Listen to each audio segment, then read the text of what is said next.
لوگوں خدا تو بہانے تلاش کرتا ہے، بس چاہتا ہے اس محبوب کا کوئی ذاکر بن جائے، اس کی محبوب کی کوئی تعریف کرنے والا بن جائے، اس کے محبوب کا کوئی ہو کر تو دیکھے۔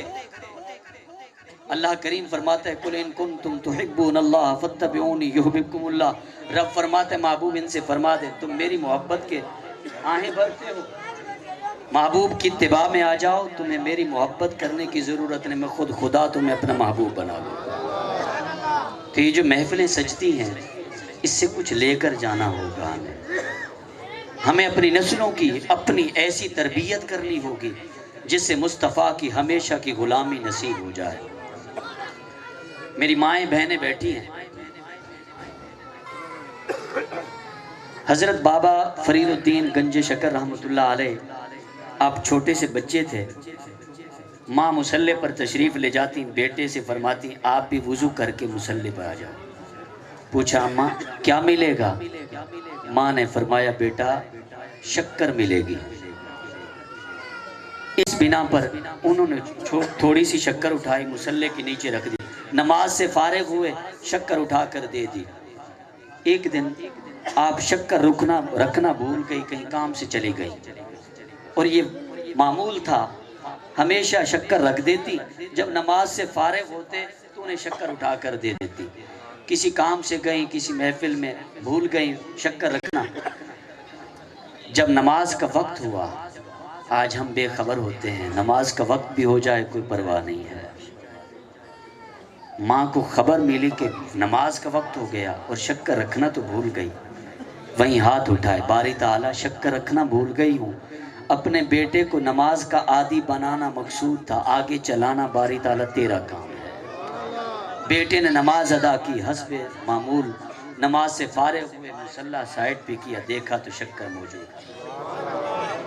لوگوں ایسی ہمیں اپنی نسلوں کی تربیت کرنا ہوگی تاکہ مصطفیٰ کی جب غلامی مل جائے گی، محبت اجاگر ہونے لگے گی، قیامت کے دن رب فرمائے گا یہ میرے محبوب کا ہے اسے آنے دو۔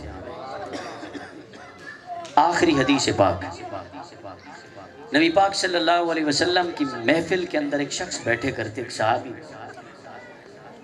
وہ جب محفل شروع ہوتی اور محفل کے اختتام تک بس وہ توجہ سے سنتے تھے، نہ کوئی بات کرتے نہ کوئی سوال کرتے، بس خاموش ہو کر صرف محفل کو دیکھتے، سنتے مصطفیٰ کی گفتگو کو۔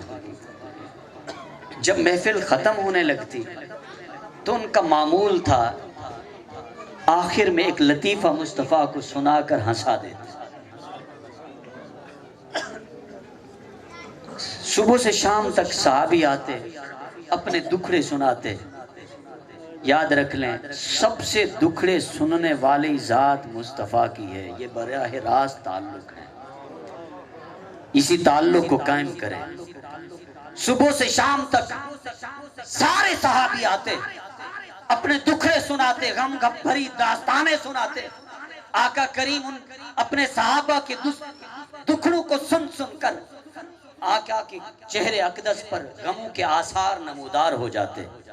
وہ صحابی جو ساتھ بیٹھے ہوتے صبح سے شام تک ان کا صرف ایک کام تھا، جب دیکھتے کہ دکھڑوں کے آثار نمودار ہو چکے ہیں مصطفیٰ کو لطیفہ سنا کر ہنسا دیتے۔ ایک دن اس سے کوئی غلطی سرزد ہو گئی، اس پر اسے سزا ملی، پھر وہ غلطی کر بیٹھے، پھر سزا ہوئی، پھر غلطی کر بیٹھے، پھر سزا ہوئی۔ مسجد میں چند صحابہ بیٹھ کر آپس میں گفتگو کر رہے تھے اور اس صحابی کو لعنت ملامت کرنے لگے۔